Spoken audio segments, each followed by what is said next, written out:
All right, it is the MyBookie.ag postgame show. We are live from the field at Mercedes-Benz Stadium. We're in overtime, the first ever overtime in SEC championship game history. Georgia beats Texas 22-19. I'm not going to pretend it was the most exciting game, but it was an exciting finish. It was, and there actually was some other history made. This was the first SEC championship where neither team scored a touchdown in the first half. Take that for what you will. That plays into the fact that the first half was not exactly exciting, but we did end on a high note. Well, you got entire second half was gutsy for me because you did it without Carson Beck, right, until the final play when he comes in and actually runs the game winner. So you have with one arm. Yeah, one arm. Yeah, it was limp coming on. So they had lost Stockton right before that on a non-targeting call where he lowered his head. They'd lost their starting punter, which affected the holder. Several gutsy efforts from Georgia. Personally, I think it was one of the gutsiest wins I've ever seen, period. Now, can we break down that no targeting call? Because if we have some Georgia fans in the chat, they may be a little confused on that one. Well, he lowered his head. So I believe the quarterback, Gunnar Stockton, initiated the targeting. He's the one that lowered his head. And that's why the ruling went that way. I think they looked at it and saw Stockton, kind of, lower himself and the shoulder, he's not coming in leading with his head. He is coming in leading with his shoulder. So I think he may got a little grace there, which, by the way, is big for Texas because that would have been a defender out of the first round. Now they've got a home game, Texas does. They don't get a bye. So what Brown is saying, because of just like in the regular season, you missed the first half of the next game for a targeting in overtime. So that would have sent that player, I forget which player it was for Texas, not playing in their first round game of the college football playoffs, which is penal. We saw that in the ASU game, actually. Yeah, Arizona State, Iowa State earlier today. I believe the kid from Ashland, Simmons, will actually miss the first half of the Arizona State playoff game because of the same ruling. Though targeting this year for the first time ever can be appealed, and so there may be a decision made by whoever decides that before you get to the playoffs. We haven't been there. This was the first overtime, EG said, in SEC championship history. For all the people who are EG's age out there, I was telling her in the press box, there were no overtimes in the history of college football. And the SEC started the SEC championship in 1992, major college football. And in 1992, when we started the SEC championship, Roy Kramer and the guys in Birmingham came up with the overtime format, loosely what we have today, for the SEC championship game. And we never used it until today. And the whole college football world started using it, I believe, in 94 when we ended the ties and started having overtime. So pretty ironic that what started overtime in major college football was never actually used until today here in the SEC championship.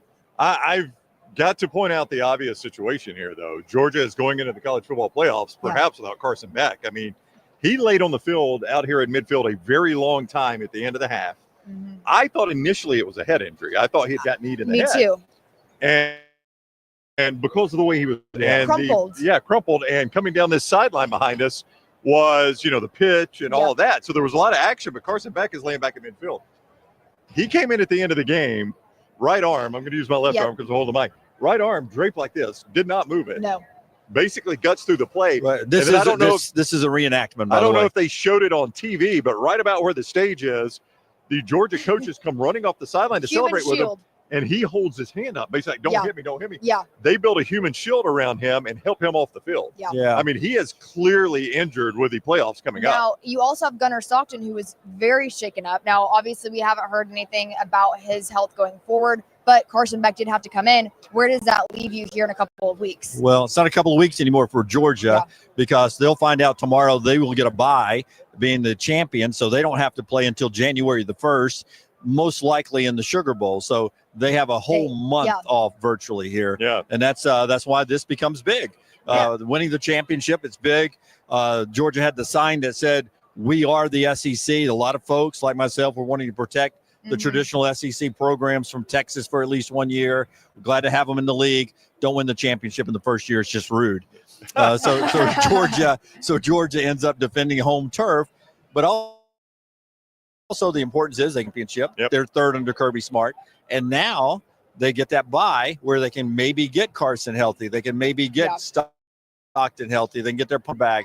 Any other injuries that they may have. Well, I also think with this specifically, because there are a case to be made that a month off isn't always the best thing. You can say if you have some momentum. But for Georgia, after these last 2 weeks, I think that this is the best case scenario for them to get healthy, get grounded, and check out January 1st and see what they can do. A reminder, real quick, I'm sorry, Jim, as a reminder, as we talk, MyBookie.ag, bringing you the post-game show. Code next round when you sign on at MyBookie.ag. You make your initial deposit, 300% deposit bonus in the casino area. You can use that right away, MyBookie.ag, code next round. Bet anything, anytime, anywhere. MyBookie.ag, code next round. If I was Kirby Smart, when we get to the playoffs, here's what I would do. I would tell the marching redcoats, I'd say, hey, pregame, you do your halftime. Your routine. Make us think it's the half. Yeah. And then we all eat our little peanut butter and jelly sandwiches. Right. I'll do our halftime adjustments. I'll give you my halftime pep talk, and let's go out there and play great in the third and fourth quarter because they are fantastic in the second half. But, I thought they were about to have to go to the 2-point conversion portion of overtime, and Mike Bobo had used every 2-point play he's ever seen. In the book. I mean, every one of them last week, and they're all on film. That's a great point. Texas had them all. And they were going to be down to QB3 at that point. That's so right, yeah. they needed to try to end it right there, There's and it no worked doubt. out perfect for They did. Georgia. Which is why you would have to think, even Andrew, they put Beck back in instead of Rashada. Right. Rashada's not taking a snap all year. Yeah, You're not going to put him in that situation right here. just a quarterback center exchange. Yeah. So, that would have been a huge risk putting Yeah. Rashada in. Now, if I'm Rashada, I'm like, I can't even play in front of a one-armed quarterback. I don't know what my future is. That's what I was about to say. Yeah. I almost feel bad for the kid. Yeah, I kind of do too. Of course, I can't feel with the fingers on my right hand, but I'll go take that But you're snap. better than Jaden's son. Yeah. You get on in there and take the snap. I'll go take that But, snap. I mean, you're not going to put a kid in to take his first snap No. in that But situation. now, how forgiven is Carson Beck for his woes on that play right there? Did he get some good graces He back? becomes a little bit of a Georgia hero. Yeah. I mean, that was an SEC championship. And you come in and gut it out like that. I mean, that's For the team. That builds a lot of respect. Yeah, and then how about Gunnar Stockton? I mean, Cinema Cinema. that this kid comes in and he made his first ever career appearance was against UT Martin. So against UT Austin tonight, he comes in and has to play the second half and wake up the offense because it was He the did. dud. So just in this building, just to give you a little background, the first half was kind of Dead. kind of quiet, kind of dead. There wasn't, again, as EG said, first half of a SEC championship game, first half to not have a touchdown in it. It was a little bit of a dead building. When Gunnar Stockton came in the game, it woke the Georgia crowd up. It did. I mean, they really got into it, and then he woke the offense up. He did. And we said no one loves a backup quarterback like the fans Yeah. do. Now, he did have that interception, but we'll let it slide. Ooh. Obviously, the game ended how it did. But One block and the game's over there, Exactly. brother. That was a pick six. now, Yeah. what was interesting is I saw the replay of it, and the Texas defender was too busy, Directing directing traffic. Yeah, it was right along this sideline behind us. And to EG's point, you get that one block, that's 6, and now Gunnar Gone. Stockton's got to bring you back. And That's I just right. don't know. Can he Against that march? Texas defense, I don't know that he could have done that. How much time would have been left? It was like 24 seconds? No, that might have been. No. That was That was earlier. That was before the 2-minute warning. I can't remember. Yeah. I think it was after the 2-minute warning. Now I'm confused. Regardless. No. No, Sark called the timeout Yeah, it was right to before. preserve time Yeah. before the 2-minute warning. Yeah. And Okay. instead of run and kick a long field goal, they let Stockton throw, and he throws the pick right there to Right. a terrible pass. I mean, there's nobody close. No. So now Georgia had timeouts, but Texas would have had, a full 2 minutes, and they had timeouts as well. So I don't know. I mean, Texas would have scored. We would have seen what happened, but that's the kind of mistake Gunnar Stockton can't make. Now, the interesting thing about him is if Beck is hurt, he's got this time to get ready and get prepared as the starter. That's right. They're going to be the 2 seed. We've in all debated. likelihood. We've debated how important this is to have a bye, and It Well, it's is. huge for Georgia now. It's huge for Georgia. That's what I was referring to when I asked you guys. I think for some teams, this could hurt them, right? If you Yeah. have this It much doesn't time hurt off, Georgia. Georgia cannot ask for a better situation with this bye. Arizona State would like to play tomorrow. They're They hot would. right They're now. as hot as they could be. Yep. Yeah. So, what we got on the scores here, Jim? I know people are watching the games while they're Oh no! I listening mean, to we us. don't want to pay attention. yeah. Clemson and SMU are deciding tonight to play 7-on-7, 14-7. Clemson leads SMU with 7:44 to go in the game. Nope, in the first quarter. Wow. You get the ball, you score. You get the ball, you score. They're playing the opposite game of the Yeah. one we just saw. Yeah. Oregon leads Yeah. Penn State 14-3 in that contest. But back to the game we saw here.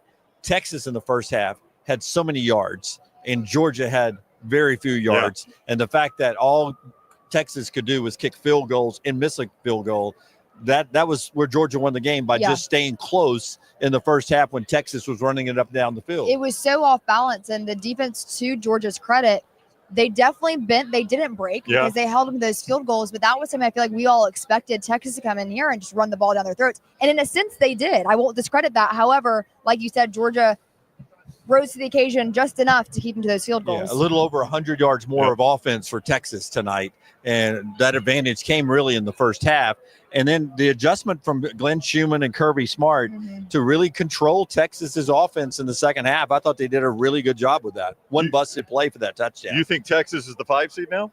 I think the problem here, Brownie, is Penn State and Oregon. How that game plays out tonight, it could be Penn State. Texas is seated higher going into this, ranked higher going into this, but it will be said now fairly when you start to evaluate Texas is when you look at their resume, they have beat 0 teams that are in the college football playoff rankings. Correct. Their resume does not stand up. Yeah. But who has Penn State beaten that's in the college football playoffs? Well, nobody. Or excuse me, who has Notre Dame beaten that's in the college? Nobody. I'm going to say nobody until you get to you get to Alabama, but who may not be in the college football playoffs. I mean, the same issue that Texas has, Notre Dame also has, and Penn State will also have. So I don't know how you separate those teams. Yeah. I really don't. I would say by the fact that Texas was 2 coming in, been 2 for a long time, I would say they would end up being 5. Lost a game in overtime too. Yeah, and if Penn State ends up losing, they would be 6. Well, I think it's also important to remind everyone that seedings and rankings are very different. That's right. To the committee. Right. So even though I don't know if they'll do a final ranking though, because now they can say who the conference champions are, so there's no need for the ranking. So we'll just come out with seeding. I think they just come out with seeding on Sunday. I don't. I think they give you a whole 25 up. But does that? I mean, I guess that's what people may want, but does that open the door for more confusion? I think you do the seeding and then show the top 25 in case you want to see where your team finished that didn't make the playoffs, where they were. Yeah. I mean, there's no reason to do a ranking when you can do the seeding. The whole purpose of the ranking is the committee. Well, the committee is trying to avoid showing someone's a conference champion that's not a conference champion yet. Yeah. Well, now you're going to have all your conference champions. I'm just saying that if you have to make a case for SMU, all of a sudden, Army, who was 24, they move up a little bit in the rankings, so they won their conference championship game. You may move UNLV down a little bit, which may slide Louisville in if you want to keep SMU in. You know, any of that stuff at the bottom you want to do. I don't know. I've never seen them do the 12 team. None of us have. We'll see that tomorrow at 11 a.m. Central Time when they unveil that. Alabama's got concerns. A lot of my friends keep telling me they don't. They're in regardless. I just don't know if that to be the case. So I know you got to see what happens the remainder of this SMU Clemson game. Perhaps if SMU got run off the field, or perhaps if they win. If they win, you'll know. Oh, if they win, they're in. You know, that's right. Now, if it's close on an SMU win, Clemson is out. We're all confident in that. Oh, Clemson, no way. 100%. Clemson's in. That's Clemson, it. okay. Clemson in. Yeah. So there's 2 scenarios: either SMU wins and it's a clean entry, or it's Clemson wins, and SMU holds on, or out. Yeah, that's right. That's it. So we'll see tomorrow, 11 o'clock. Should be exciting. That's right. First time we've ever seen this. We probably should go live. Some of us. They'll be live on ESPN. Okay. All right. We'll get some quick reaction up. I'm sure Brown will throw a TikTok up. Sure, I will. I'm the TikTok king. King. Taylor will say, Brown, will you do a reaction to the college football playoffs? Well, and Brown will say, yeah, I'll do it. The reaction here presented by MyBookie.ag, code next round. When you sign on and use code next round, you get a great bonus there in the casino area. That bonus is a 300% deposit bonus for code next round. Bet anything, anytime, anywhere. MyBookie.ag, code next round. All right, final thought. We saw the first ever overtime SEC championship game here. I'm going to stick with it was a gutsy effort. When you're down to QB2 for the second half and you don't really have a lot of stuff that's really working in your advantage, you're losing players left and right. Gutsy effort by Georgia. I'm glad they kept it in the original SEC and not letting Texas win it their first year. That was such a talking point for a lot of people. It was for me. Yeah, such a talking point, and Georgia managed to do it. Your final thoughts, EG? I'm going to go Georgia scrappy. I did have the dogs all day and yesterday. That's basically you did. EG's been on the dogs all along. I have been, and I do think that Kirby Smart just must really like overtime at this point. I mean, that is 2 straight overtime wins for the Georgia Bulldogs. And that has to count for something. That's got to count for something. There's no doubt. But I will say they are a second half team. They We've seen are. it all I think year. Dunaway is right. I don't know how you do it, but if you could convince them it's the second half in the first half, that would be a different Georgia team. We're going to play 2 second halves. 2 second halves, guys. That's all we got Yeah. tonight. All right. Thank you to MyBookie.ag. Code next round. MyBookie.ag. Code next round. 300% deposit bonus when you use that code in the casino there. Code next round at MyBookie.ag. Bet anything, anytime, anywhere with MyBookie.ag. Code next round. We'll have some reaction for you tomorrow. The bracket unveiled at 11 o'clock. We'll see what happens with Georgia. It's probably the 2 seed, how far Texas falls, how far the Big Ten loser falls, how far SMU falls if they lose, if it's Alabama in. There's still a lot of questions that'll be decided. There is. Where is Notre Dame? It's a lot to get to.